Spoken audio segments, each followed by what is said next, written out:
மக்களே, welcome back to கொஞ்சம் உப்பு நிறைய காரம். ஈஸியா டேஸ்டியா ஹெல்த்தியா இன்னைக்கு நம்ம பார்க்க போறது செட்டிநாடு மட்டன் உப்பு கறி. வாங்க எப்படி பண்றதுன்னு பார்க்கலாம்.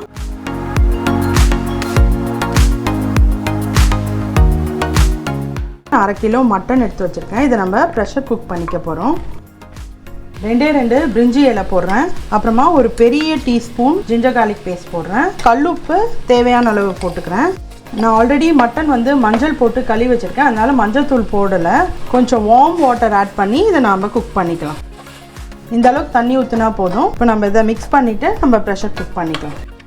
மட்டன் உப்பு கறிக்கு கொஞ்சம் சின்ன சின்ன பீசஸாக இருந்தால் பெட்டராக இருக்கும். அப்போ தான் டேஸ்ட் நல்லாயிருக்கும். இதோ இந்த அளவுக்கு பைட் சைஸ் பீசஸாக இருந்தால் நல்லாயிருக்கும். இப்போ இதை நம்ம குக் பண்ணிக்கலாம்.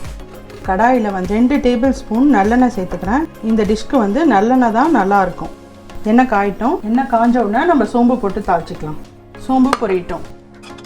சோம்பு பொரிஞ்சிடுச்சு. பொரிஞ்ச உடனே நம்ம இந்த மாதிரி சின்ன குண்டு மிளகா போடணும். இந்த உப்பு கறி டிஷ்ஷுக்கு சின்ன குண்டு மிளகா தான் நல்லாயிருக்கும்.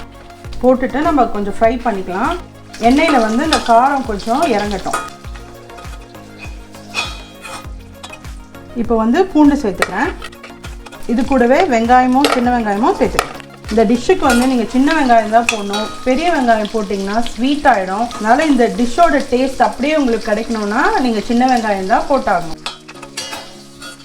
சின்ன வெங்காயம் கொஞ்சம் கலர் மாற வரைக்கும் நம்ம ஃப்ரை பண்ணிக்கலாம். கருவேப்பிலையும் போட்டுடலாம். வெங்காயம் இந்த அளவுக்கு வதங்கினா போதும். நான் முழு வெங்காயம் தான் போட்டிருக்கேன். இந்த டிஷ்ஷுக்கு டேஸ்ட் கொடுக்கறதே இந்த சின்ன வெங்காயம், சின்ன குண்டு மிளகா, பூண்டு. நான் மற்றபடி மசாலா எதுவும் அரைச்சி விடலை, கரம் மசாலா போடல, பட்டை கிராம்பு ஏலக்காய் அது மாதிரி எதுவுமே போடல. மட்டன் வேக வைக்கும் போது மட்டும் ஒரு ஃப்ளேவருக்காக பிரிஞ்சி இலையும் கொஞ்சோண்டு இஞ்சி பூண்டு பேஸ்ட்டும் போட்டிருக்கேன். இப்போ நம்ம வேக வச்ச மட்டனை தண்ணியோடு இதில் சேர்த்துக்கலாம். நல்லா ஹை ஃப்ளேமில் வச்சு இந்த தண்ணி எல்லாம் சுண்டுற வரைக்கும் நம்ம இதை குக் பண்ணணும்.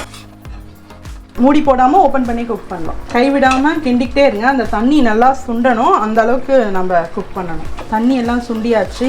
நம்ம மட்டன் உப்பு கறி ரெடி ஆயிடுச்சு. இது ரசம் சாதத்துக்கு வச்சு சாப்பிட்டா கூட சூப்பராக இருக்கும். இதில் நம்ம வேற எந்த மிளகாத்தூள் பெப்பர் தூள் எதுவுமே போடல. உப்பு டேஸ்ட்டோட அந்த மட்டன் டேஸ்ட்டோ கலந்து சாப்பிட சூப்பராக இருக்கும். கண்டிப்பாக இதை நீங்கள் ட்ரை பண்ணி பாருங்கள். இந்த செட்டிநாடு உப்பு கறிங்கிறது ரொம்ப சிம்பிளான டிஷ்ஷுங்க. நீங்கள் மட்டன் மட்டும் இல்லை, சிக்கனில் கூட உப்பு கறி பண்ணலாம். பிளெயின் ரைஸ் வித் பருப்பு தொட்டுக்க உப்பு கறியோட சாப்பிட்டு பாருங்க, செமையா இருக்கும். கண்டிப்பா உங்க வீட்டில் இதை நீங்க ட்ரை பண்ணி பாருங்க. தேங்க்ஸ் ஃபார் வாட்சிங்.